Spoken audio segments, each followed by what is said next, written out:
دائی جو ہوتا ہے چونکہ وہ صرف خود نہیں تڑپتا، اوروں کو بھی تڑپانا چاہتا ہے، خود ہی اللہ تبارک و تعالیٰ کا محب اور عاشق نہیں بنتا بلکہ اوروں کو بھی بنانا چاہتا ہے۔ جنہوں نے رب کی صحبت پائی ہے وہ صرف میرے حبیب ہیں۔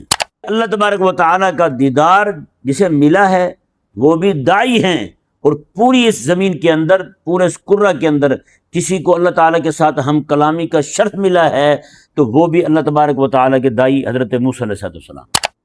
کاش کہ یہ دل جو ہے نا یہ تڑپے یار مولا تعالیٰ کا دیدار کرے، کہ جو بندہ قربانی دیتا ہے نا مقام بھی اسے ہی حاصل ہوتا ہے۔ بسم اللہ الرحمن الرحیم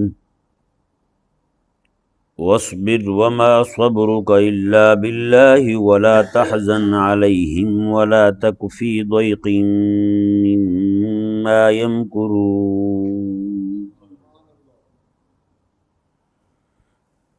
اس آیہ مبارکہ پر کچھ گفتگو کی تھی، آج چند ایک باتیں آپ کے سامنے مزید عرض کی جائیں گی۔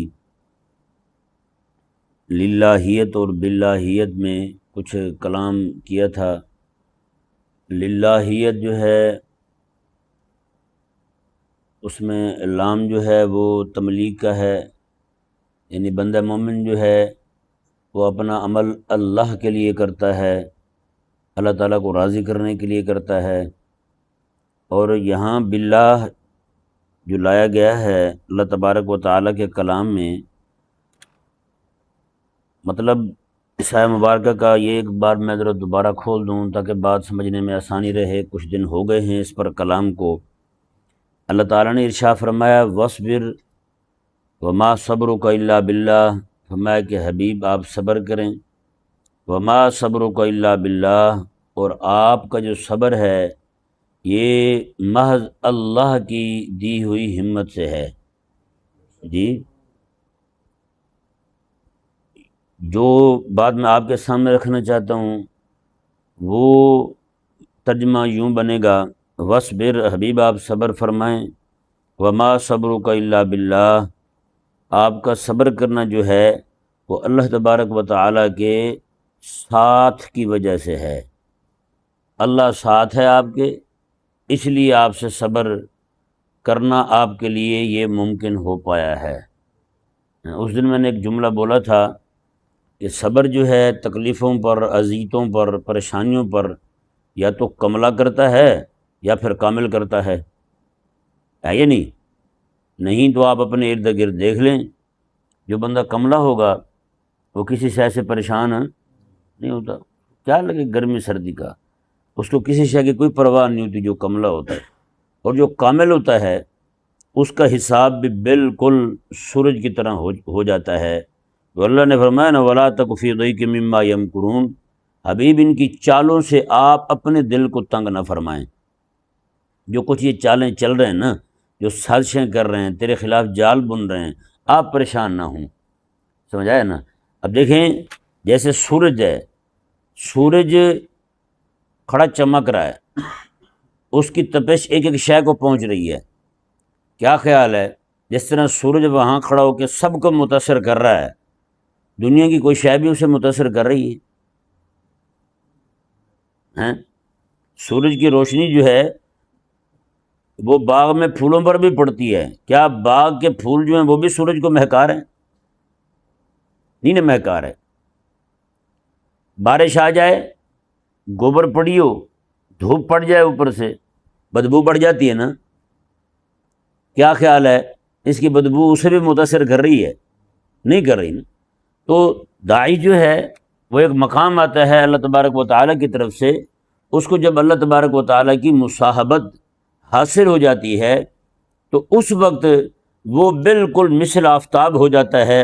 لوگ جتنی مرضی چالیں چلتے رہیں، جو کچھ مرضی کرتے رہیں، چونکہ وہ مثل آفتاب ہو چکا ہے، اس کی تپش تو ان تک پہنچے گی، ٹھیک ہے نا جی، اس کی محنت، اس کی نورانیت، اس کی روحانیت لوگوں تک پہنچے گی۔ جو نفع نہ اٹھانا چاہے لیکن نقصان دینا چاہے، اس کا نقصان بھی اس پر اثر انداز نہیں ہو سکے۔ یہ سارے کا سارا کیسے حاصل ہوگا؟ یہ مصاحبت کے ساتھ، یعنی مصاحبت الہیہ کے ساتھ۔ اللہ تبارک و تعالیٰ، یہ با جو ہے یہ مصاحبت کا ہے، اللہ تبارک و تعالیٰ کی طرف سے جب جیسے اللہ نے فرمایا نا، اللہ تبارک و تعالی اسے سنبھالتا ہے، دائی کو اللہ اسے سنبھالتا ہے، اللہ اس کی ڈھارس بندھاتا ہے۔ نہیں تو آپ قرآن کریم پڑھ کے دیکھ لیں، قرآن کریم کا کتنا بڑا حصہ جو ہے وہ محض حبیب کریم علیہ السلام کے دل کو تسلی دینے کے لیے، حضور کے قلب اطہر کو مضبوط کرنے کے لیے نازل ہوا ہے۔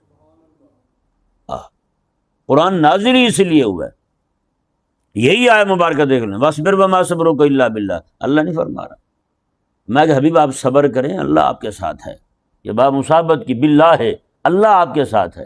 للہیت میں بندہ راضی کر رہا ہے رب کو، بندہ راضی کر رہا ہے، بندہ کوشش کر رہا ہے رب راضی ہو جائے، اور باللہیت میں رب تبارک و تعالی جو ہے وہ اپنے بندے کو راضی کر رہا ہے۔ اور اب راضی کسے کر رہا ہے؟ صرف یہ جو معاملہ ہے نا، یہ باللہیت والا، یہ سوائے داعی کے اور کسی کے لیے قرآن میں بیان ہی نہیں ہوا۔ سمجھ آیا نا؟ بخاری شریف میں حدیث پاک ہے، حضرت عائشہ پاک رضی اللہ تعالیٰ عنہ عرض کرتی ہیں، یا رسول اللہ، میں دیکھتی ہوں کہ اللہ تبارک و تعالیٰ آپ کو راضی کرنے میں بڑی جلدی فرماتا ہے، رب جلدی فرماتا ہے کہ محبوب راضی ہو جائے ہیں۔ یہ رب جلدی تو فرما رہا ہے۔ حبیب کریم علیہ السلام نے ابھی تک دعا نہیں کی، ابھی تک کہا نہیں ہے، صرف دل میں خیال آیا ہے کہ کعبہ ہمارا قبلہ بن جائے۔ یہودی جو روز تانے دیتے ہیں یہ دفعہ دور ہو جائیں، ابھی دل میں خیال ہی آیا، آقا علیہ السلام نے صرف دیکھا یہ آسمان کی طرف، اللہ تبارک و تعالی نے جبریل امین کو بھیج دیا، پہلے ان کے اشکالوں کا، ان کے اعتراضوں کا جواب دے دیا، پھر اللہ نے فرمایا حبیب پیارے قبلۃً ترضیھا، وہ ہم بھی اسے ہی قبلہ بنائیں گے جسے آپ پسند فرمائیں گے، جسے آپ راضی ہوں گے نا، ہم بھی اسی کو قبلہ بنا دیں گے۔ بس آپ پھر چہرہ فرما نماز میں ہی بتائیں نا، کوئی ایسا کام ہے کہ نماز پڑھتا وہ بندہ آدھی نماز چھوڑ دے کام کر کے پھر آدھی نماز؟ قربان جی حضور نماز میں کھڑے ہوئے ہیں جی، آدھی نماز ہوئی ہے، آدھی ابھی پڑھ رہے ہیں، کہاں جناب اس طرف قبلے کو منہ کر کے کھڑے ہوئے ہیں، اور کہاں جناب اس طرف منہ کرنے کا حکم آ جاتا ہے نماز میں ہی ہیں۔ کیا یہ نماز ایک ہی نماز ہے؟ دو قبلے ہیں، نماز ایک ہے، قبلے دو ہیں۔ ایک دم صحابہ کرام علیہ رضوان جس طرف منہ کر کے کھڑے ہوئے ہیں اس طرف پیٹ کر لیتے ہیں، جس طرف پیٹ ہے اس طرف منہ کر لیتے ہیں۔ کیا اللہ تبارک و تعالیٰ جلدی نہیں فرماتا محبوب کو راضی کرنے میں یار؟ ہیں سبحان اللہ۔ تو یہ ہے باللہیت، میں حبیب اللہ ساتھ ہو گئے نا۔ اگر یہی قبلے کی تبدیلی والا معاملہ دیکھا جائے تو وہ بھی یہی ہے، آقا علیہ السلام کو اذیت دے رہے تھے، تکلیف دے رہے تھے، آقا علیہ السلام دل تنگ ہوتا ہے، آقا علیہ السلام کا تکلیف آتی ہے دل میں، آقا علیہ السلام نماز میں ہی ابھی تک کہتے کچھ بھی نہیں ہے، دعا نہیں کرتے، کیونکہ نماز میں کھڑے ہوئے ہیں، صرف آسمان کی طرف دیکھتے ہیں۔ یعنی پتہ محبوب بھی ہے کہ اس طرح اگر دیکھا جائے گا تو اللہ یوں بھی کرم فرما دے گا بغیر مانگے ہی، ہیں؟ نہیں سمجھ آیا؟ سچا خیر خواہ وہی ہوتا ہے جو صرف دیکھنے سے سمجھ جائے ضرورت ہے کسی شے کی۔ سمجھ آئے نہیں سمجھ آیا؟ ہاں، جو ایسے ہوتے ہیں ان کو بتانا پڑتا ہے۔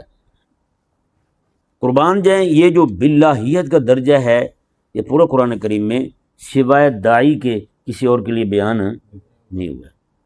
یہ جو مصاحبت حاصل ہو رہی ہے نا، یہ والی مصاحبت اللہ تبارک و تعالیٰ کے ساتھ ہیں۔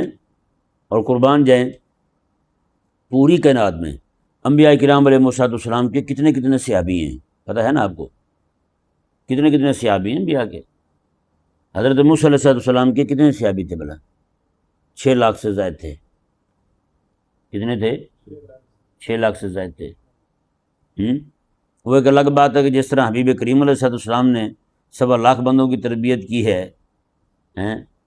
وہ مثالی تھی، وہ بے مثال تھی۔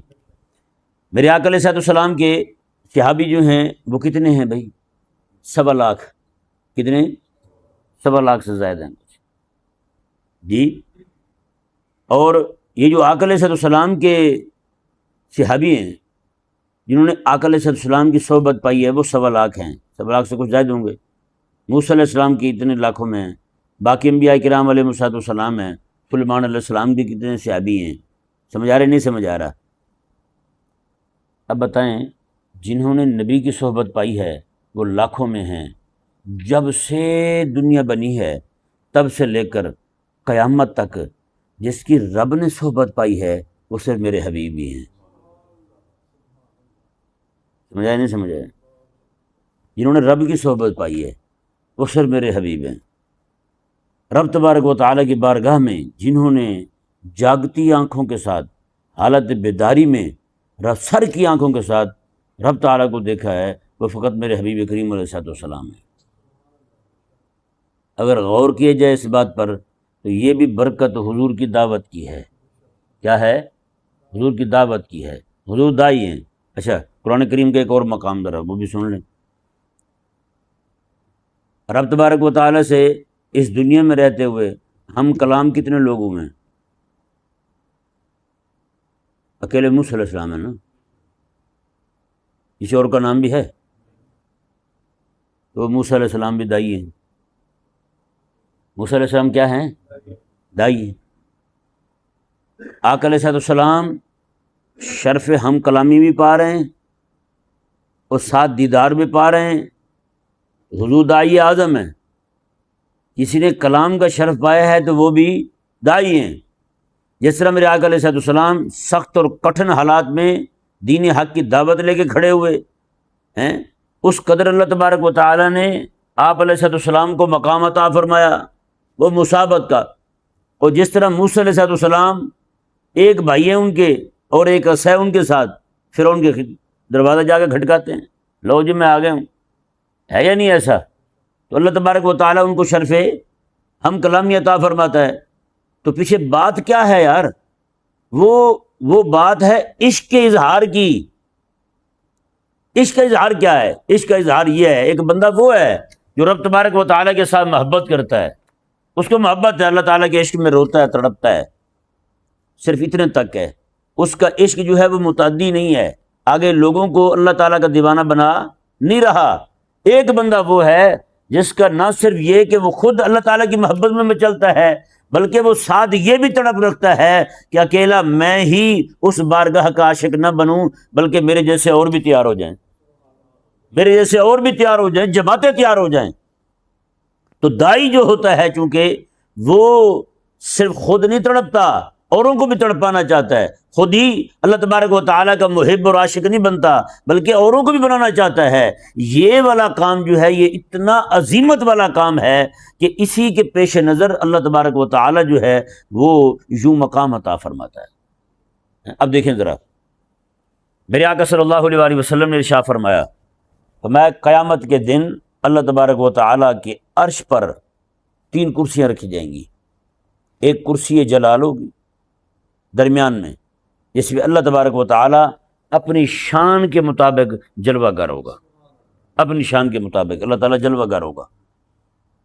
اور حضور فرماتے ہیں ایک جانب جو ہے میری کرسی رکھی جائے گی، دوسری جانب ابراہیم علیہ السلام کی کرسی رکھی جائے گی۔ دیکھیں نا، یہاں جو ہے یہاں ابراہیم علیہ السلام کو مصاحبت غیبی حاصل ہے، مصاحبت غیبی حاصل ہے، یعنی اللہ ساتھ ہے لیکن دیدار نہیں ہو رہا۔ قیامت والے دن اللہ تبارک و تعالیٰ ان کی دعوت کا، ان کی جد و جہد کا، ان کی محنت کا جو انہیں نتیجہ عطا فرمائے گا، جو انہیں اجر عطا فرمائے گا، وہ اجر یوں عطا فرمائے گا اللہ تبارک و تعالیٰ کہ ایک جانب ابراہیم علیہ السلام ہوں گے تو دوسری جانب امام الانبیاء علیہ السلام ہوں گے، اور خود رب تبارک و تعالیٰ جلوہ فرما ہوا اپنی شان کے مطابق۔ آپ ذرا یہ غور کریں نا، مصاحبت غیبی سے مصاحبت عینی کا سفر کیسا ہے، یعنی جس میں دیکھ بھی رہے ہیں حضرت ابراہیم علیہ السلام، اور پھر ایک حدیث پاک اور ہے، یہ تو اس کا اجر بیان ہوا نا جس نے دعوت دی ہے۔ اب جو دعوت دینے کا معاون ہے، داعی کا معاون اور مددگار ہے، اس کا بھی اجر دیکھیں۔ میرے حبیب کریم علیہ السلام نے ارشاد فرمایا قیامت کے دن عرش پر پھر 3 کرسیاں رکھی جائیں گی، ایک کرسی پہ اللہ تبارک و تعالیٰ اپنی شان کے مطابق جلوہ فرما ہوگا۔ حضور فرماتے ہیں ایک طرف میں ہوں گا تو ایک طرف ابو بکر صدیق ہوں گے، ایک طرف ابو بکر صدیق، بتائیں، یعنی کہ ایک طرف ابراہیم علیہ السلام اپنا سب کچھ، وطن بھی، رشتہ دار بھی، تعلق بھی، دوست بھی، ہر شے اللہ کے لیے دعوت دیتے ہوئے ہر شے قربان کرنے والے ہیں، وہ جلوہ گر ہیں، تو دوسری جانب اپنا سب کچھ قربان کر کے محبوب کریم علیہ السلام کی دعوت کی مدد کرنے میں ہر شے اپنی جھونک دینے والے وہ حضرت ابو بکر صدیق رضی اللہ تعالیٰ عنہ۔ مصاحبت غیبی تو ابو بکر کو حاصل ہی ہے، جس کا ذکر اللہ نے قرآن میں فرمایا ہے، سورہ وہ جہاں بیان کیا نا اللہ تبارک و تعالیٰ نے آقا علیہ السلام کی ہجرت کا واقعہ، اللہ تعالیٰ نے فرمایا کہ ابو بکر، حبیب کریم علیہ السلام نے فرمایا کہ ابو بکر پریشان کیوں ہوتا ہے، ان اللہ معنا، اللہ ہمارے ساتھ ہے۔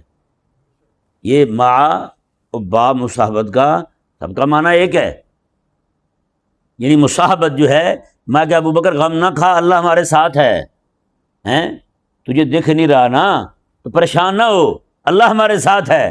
یعنی یوں معیت باری تعالی جیسے حبیب کریم علیہ السلام کو حاصل ہے، میرے آقا علیہ السلام نے وہاں فرمایا کہ ابو بکر تجھے بھی ویسے ہی حاصل ہے، تجھے بھی ویسے ہی حاصل ہے، کیونکہ آقا علیہ السلام نے جب معیت اپنے لیے بیان فرمائی تو آقا علیہ السلام نے ابو بکر کے لیے کوئی الگ لفظ بیان نہیں کیا، ایک ہی لفظ مع نا، یہ نا جو ہے ابو بکر بھی ہیں اور میرے حبیب کریم علیہ السلام بھی ہیں، اور اللہ تعالیٰ کی معیت حاصل ہے۔ اور اس لیے میرے آقا علیہ السلام نے ارشاد فرمایا قیامت کے دن اللہ تبارک و تعالیٰ سب کو اپنا دیدار عطا فرمائے گا، سارے دیدار کر کے چلے جائیں گے، پھر اللہ تبارک و تعالیٰ ابو بکر کے لیے اللہ نے الگ اپنی تجلی رکھی ہے، الگ تجلی رکھی ہے، سمجھا نہیں سمجھا؟ سبحان اللہ۔ دائی کا مقام دیکھ لیں، دائی اعظم حبیب کریم علیہ السلام رب کے ساتھ عرش پر، دائی کبیر، دائی عظیم ابراہیم علیہ السلام رب تعالیٰ کے ساتھ عرش پر، اور دوسری طرف دائی کی مدد کرنے والے ابو بکر صدیق رضی اللہ تعالیٰ عنہ، ایک طرف حبیب کریم علیہ السلام دائی اعظم ہیں تو دوسری طرف دائی اعظم کی مدد کرنے والے ابو بکر صدیق بھی عرش پر، سمجھا نہیں سمجھا؟ اب اسی طرح دیکھیں شرف ہم کلامی جو ہے، یعنی کلام لینا، کلام کرنا اللہ تعالیٰ کے ساتھ حضرت موسیٰ علیہ السلام کو حاصل ہے، اور سب سے زیادہ کسے حاصل ہے؟ اللہ تعالیٰ سے کلام لینا، اللہ تعالیٰ سے وحی لینا حضرت جبریل امین علیہ السلام کو۔ وجہ یہ ہے جتنے بھی داعی دنیا میں آئے ہیں انبیاء کرام علیہ السلام اور رسول کرام علیہ السلام کی صورت میں، سب کے صحابی جو ہیں جبریل علیہ السلام، سب کی صحبت پائی ہے، ہر ایک کے پاس آتے رہے ہیں۔ اس سے ثابت کیا ہوتا ہے؟ ایک طرف حضرت ابراہیم علیہ السلام میں داعی ہیں، دوسری طرف ابو بکر صدیق رضی اللہ تعالیٰ عنہ وہ داعی کی مددگار ہیں۔ شرف ہم کلامی حضرت موسیٰ علیہ السلام پا رہے ہیں کہ وہ داعی ہیں، اور حضرت جبریل علیہ السلام پا رہے ہیں اللہ تعالیٰ سے وحی لیتے ہیں، سارے احکامات انبیاء کرام علیہ السلام کے لیے وہی لے کے آتے ہیں، ساری کتابیں وہی لے کے آتے ہیں، ساری آسمانی کتابوں کے حافظ وہی ہیں، اتنے بڑے عالم ہیں، اتنی ہم کلامی کا شرف وہ پا رہے ہیں۔ کیوں پا رہے ہیں؟ وجہ اس کی یہی ہے کہ ابراہیم حضرت جبریل علیہ السلام جو ہیں وہ ہر داعی کے پاس آتے رہے ہیں، ہر داعی کے پاس آتے رہے ہیں۔ اس سے ثابت کیا، دائیوں کو تسلی بھی دیتے ہیں، جیسے وہ حدیث پاک آپ کے سامنے بیان کی تھی، حضرت سیدنا نوح علیہ السلام جب رات کو روز زخمی ہو کے گھر آتے تھے تو شام کو جبریل امین علیہ السلام جنت سے مرہم لے کے آتے تھے، اور کئی بار اپنا رحمت کا پر جو ہے اسے لگا دیتے تھے، سارے زخم بھر جاتے تھے، خون بھی بند، ہر شبیل کو داغ بھی ختم ہو جاتے، سویرے اٹھتے پھر جا کے پھر اللہ کے نعرے لگانے شروع کر دیتے حضرت نوح علیہ السلام۔ یعنی کہ دائیوں کے مونس بھی ہیں، ان کے غمخوار بھی ہیں، ان کے دشمنوں سے بدلہ لینے والے بھی ہیں کہ نہیں؟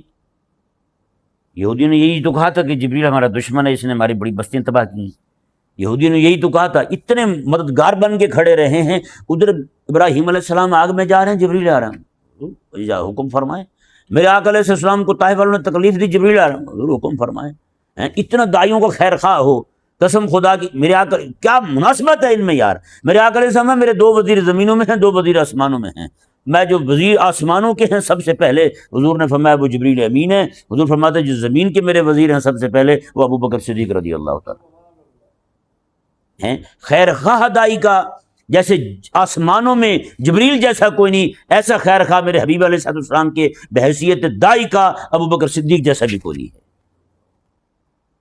کیا عظمت ہے اللہ تبارک و تعالیٰ نے عطا فرمائی ہے۔ اور ایک بات اور بھی ذرا اگر غور کیا جائے اس بات پر،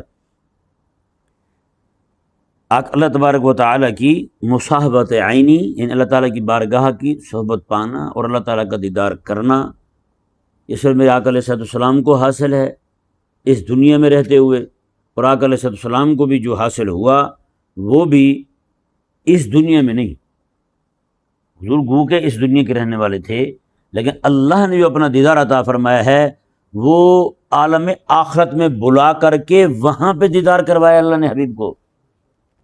سمجھایا نہیں سمجھایا؟ عالم آخرت میں بلا کر کے. ہم جو کہتے ہیں لا مکان، لا مکان کا کیا مطلب ہوتا ہے؟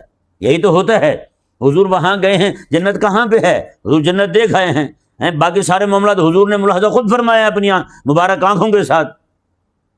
یعنی کہ اللہ تبارک و تعالیٰ کا دیدار جسے ملا ہے وہ بھی داعی ہیں، اور پوری اس زمین کے اندر، پورے اس کرہ کے اندر کسی کو اللہ تعالیٰ کے ساتھ ہم کلامی کا شرف ملا ہے تو وہ بھی اللہ تبارک و تعالیٰ کے داعی حضرت موسیٰ علیہ السلام. سمجھ آ رہا ہے جی؟ اور باقی جو ہے اس کے علاوہ جو ہمارے جنہوں نے دین حق کی خاطر قربانیاں دی ہیں، دعوت کے معاملے میں جو آگے آگے رہے ہیں ہمیشہ، ان کو جو اللہ نے عطا فرمایا ہے وہ میں سے دو باتیں عرض کرتا ہوں آپ کے سامنے. حضرت ہمارے بزرگوں نے لکھا ہے، کہا کہ رآ ابو حنیفہ ربہ میں امرہ فی المنام، ایک خواب کی بات کر رہے ہیں. ابو حنیفہ رضی اللہ تعالیٰ عنہ نے 100 بار اللہ تبارک و تعالیٰ کا دیدار کیا ہے خواب میں. خواب میں، جاگتے ہوئے نہیں، جاگتے ہوئے ممکن نہیں ہے اس دنیا میں رہتے ہوئے کسی کے لیے بھی. وہ میں نے پہلے بتایا حضور نے بھی کیا تو کہاں کیا ہے؟ لامکانوں میں جا کے. اتنا زیارت کی ہے نا، وجہ کیا تھی؟ حضرت امام ابو حنیفہ رضی اللہ تعالیٰ عنہ جو ہیں، آپ ہمیشہ حق کے ساتھ کھڑے رہیں، ایسے داعی حق تھے. حضرت سیدنا موسیٰ علیہ السلام، حضرت امام ابو حنیفہ رضی اللہ تعالیٰ عنہ، آپ کے دور کے اندر آپ جیسا بندہ کوئی ہے ہی نہیں، اتنے بڑے امام ابو حنیفہ رضی اللہ تعالیٰ عنہ. اور دوسری طرف حضرت امام احمد بن حنبل رضی اللہ تعالیٰ عنہ، آپ نے جو دعوت کے معاملے میں تکلیفیں اٹھائی ہیں، پورے اس وقت کے علماء یا خاموش ہو گئے تھے یا وہ سمجھوتا کر گئے تھے، اکیلے امام بچے تھے. 1-2 امام تھے جو آپ کے ساتھ قید ہوئے تھے، سختیاں اٹھاتے اٹھاتے بیچارے شہید ہو گئے، کچھ جو ہیں بیچارے خاموشی اختیار کر گئے. امام احمد بن حنبل رضی اللہ تعالیٰ عنہ جو ہیں یہ واحد تھے جنہوں نے ہر طرح کی تکلیف کو بالکل جو ہے وہ پریشانی کا سبب بنایا ہی نہیں. امام احمد بن حنبل رضی اللہ عنہ جب آپ کی وفات ہوئی نا، کسی نے پوچھا، دیکھا کہ حضرت امام احمد بن حنبل رضی اللہ تعالیٰ عنہ جو ہیں سونے کی جوتے پہن کے ٹہلتے ہوئے چل رہے ہیں. کیسے چل رہے ہیں؟ ٹہلتے ہوئے، بڑے وہ فاخرانہ انداز میں چل رہے ہیں. پوچھا کہ کیا معاملہ ہوا، یہ کب سے جائز ہو گیا؟ کہا کہ بس اللہ تبارک و تعالیٰ نے مجھے یہ کرم فرمایا ہے اپنے دین حق کی دعوت کے معاملے میں تکالیف اٹھانے پر، اللہ نے مجھے یہ نالین بھی عطا فرمائے ہیں. اس بندے نے پوچھا کہ اور کیا ملا ہے؟ کہا کہ اللہ نے اپنا دیدار میرے لیے مباح کر دیا ہے کہ احمد جب چاہے تو مجھے دیکھ سکتا ہے، جب چاہے مجھے دیکھ سکتا ہے. بتائیں، اس کا مطلب یہ ہے کہ جو بندہ قربانی دیتا ہے نا، مقام بھی اسے ہی حاصل ہوتا ہے. ان کے علاوہ کسی کو حاصل ہوا تو بتا دے کو بندہ. سمجھ آئے نہیں سمجھ آئے؟ امام محمد رضی اللہ تعالیٰ عنہ جو ہیں، آپ کی وفات ہوتی ہے تو کسی نے پوچھا بعد میں کہ سنائیں جی کیا معاملہ پیش آیا؟ کہا کہ میں جب اللہ کی بارگاہ میں مجھے پیش کیا گیا نا تو میں کانپ رہا تھا. یعنی جب اللہ تعالیٰ نے پردے ہٹا دیے، اپنا دیدار عطا فرمایا مجھے، تو میں کانپ رہا تھا کہ میرے ساتھ کیا بنے گا. اللہ نے فرمایا کہ محمد کانپ کیوں رہا ہے؟ میں نے کہا مولا ڈر اس لیے رہا ہوں کہیں عذاب نہ ہو جائے. تو کہتے اللہ نے فرمایا کہ محمد اگر تجھے عذاب دینا ہوتا علم کیوں دیتا تجھے؟ علم تو دیے تجھے اسی لیے تھا کہ تجھے عذاب نہ دوں. اللہ اکبر کبیرہ. تو بھائی یہ ہے مصاحبت غیبی سے مصاحبت عینی کا سفر، یعنی اللہ تعالیٰ کی میت بندے کو حاصل ہو گئی ہے. اب اللہ تبارک و تعالیٰ جو ہے اس کے لیے اپنا دیدار مباح فرما دے اور اس کو عطا فرما دے. کیسے عطا فرمائے، کب عطا فرمائے، یہ مالک کی مرضی ہے. سمجھ آئے نہیں سمجھ آئے؟ وہ یہاں دنیا میں رہتے ہوئے خواب میں اللہ تبارک و تعالیٰ عطا فرما دے. نہیں سمجھ آیا؟ یہاں دیکھیں نا، اللہ ہے نا ہمارے ساتھ، کسی کو محسوس ہوتا ہے؟ نہیں محسوس، دکھتا نہیں ہے، دکھتا نہیں ہے. قرائن سے دیکھیں گے یار معاملات سیدھے ہو رہے ہیں، دعوت کے کام میں آسانی ہو رہی ہے، ہر کام میں آسانی ہو رہی ہے، تو بندہ سمجھتے یار یہ اللہ تبارک و تعالیٰ کا کرم ہے نا، یہ اللہ تعالیٰ کا کرم ہے، اس لیے کام جو ہے نا وہ سیدھا ہو جا رہا ہے۔ لیکن وہ کیسا وقت آئے گا جب مالک خود ہی تشریف فرما ہوگا سامنے یار، ہیں؟ اللہ اکبر۔ میرے آقا علیہ السلام نے شاہ فرمایا کہ وہ حدیث پاک بھی بڑی قسم خدا کی مزہ آتا ہے پڑھ کے نا۔ آقا علیہ السلام وہ پنجابی میں سمجھتے ہیں جھاتی پڑھنا، ایک دم سے اس طرح دیکھنا ہے نا اوپر سے، تو جیسے کوئی بزرگ سویا ہوا ہو، بندہ اس طرح اوپر سے دیکھے اس کو، جھاتی پانا جو ہے نا وہ پنجابی کا لفظ ہے ایک۔ میرے آقا علیہ السلام نے ارشاد فرمایا اللہ تبارک و تعالیٰ جو ہے نا جنت کے اندر سارے جنتی موجود ہوں گے، اپنے اپنے کاموں میں مشغول ہوں گے۔ اللہ تبارک و تعالیٰ جب چاہے گا، جب اللہ کی مرضی ہوگی، اللہ تبارک و تعالیٰ یوں بھی دیدار عطا فرمایا کرے گا۔ ایک تو یوں دیدار ہوگا کہ سارے ایک مقام خاص ہوگا، وہاں جمعے والے دن جمع ہوں گے، وہاں دیدار ہوگا ان کو۔ میرے آقا علیہ السلام نے فرمایا کہ دیدار کبھی یوں بھی ہوا کرے گا کہ اللہ تبارک و تعالیٰ اس طرح اپنی شان کے مطابق اوپر سے سب کو جھانک کے دیکھے گا، سارے جنتی اپنے اپنے گھروں میں رہتے ہوئے مولا تعالیٰ کا دیدار کر لیں۔ کیا وہ شان ہوگی یار، کیا وہ منظر ہوگا۔ کاش کہ یہ دل جو ہے نا یہ تڑپے یار مولا تعالیٰ کا دیدار کے لیے، قسم خدا کی۔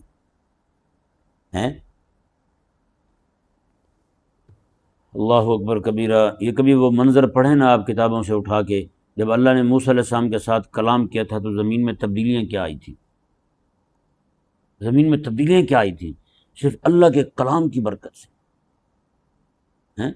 کیا تبدیلی آئی تھی، کس کس کو کیا ہو گیا تھا، کیا وہ سمجھ سے باہر ہے، وہ عقل سے ورا باتیں یار۔ اللہ تبارک و تعالیٰ، جب اللہ تبارک و تعالیٰ صرف کلام فرمائے تو یوں معاملہ ہو جائے، جب اللہ تعالیٰ خود ہی سامنے تشریف فرما ہوگا پھر کیا بنے گا یار۔ آخری ہے امام حسن رضی اللہ تعالیٰ عنہ ارشاد فرماتے ہیں، امام حسن بصری فرماتے ہیں کہ اللہ تبارک و تعالیٰ قیامت کے دن اہل ایمان کو بلائے گا، اپنا دیدار عطا فرمائے گا۔ وہ مصاحبت غیبی تو حاصل رہی اہل ایمان کو، اب جو ہے ان کو مصاحبت عینی کا شرف مل رہا ہے کہ اللہ تبارک و تعالیٰ کی بارگاہ کی صحبت بھی پا رہے ہیں اور اللہ کا دیدار بھی پا رہے ہیں۔ اللہ تعالیٰ سب کو بلائے گا اور ان کو دیدار عطا فرمائے گا اللہ تعالیٰ اہل ایمان کو کہ اب جاؤ جنت میں، تو جنتی کہیں گے مولا تجھے دیکھ تو لیں، ابھی تو آئے ہیں ہم۔ امام حسن رضی اللہ، امام حسن بصری فرماتے ہیں قسم خدا کی کیا وہ لطف ہوگا۔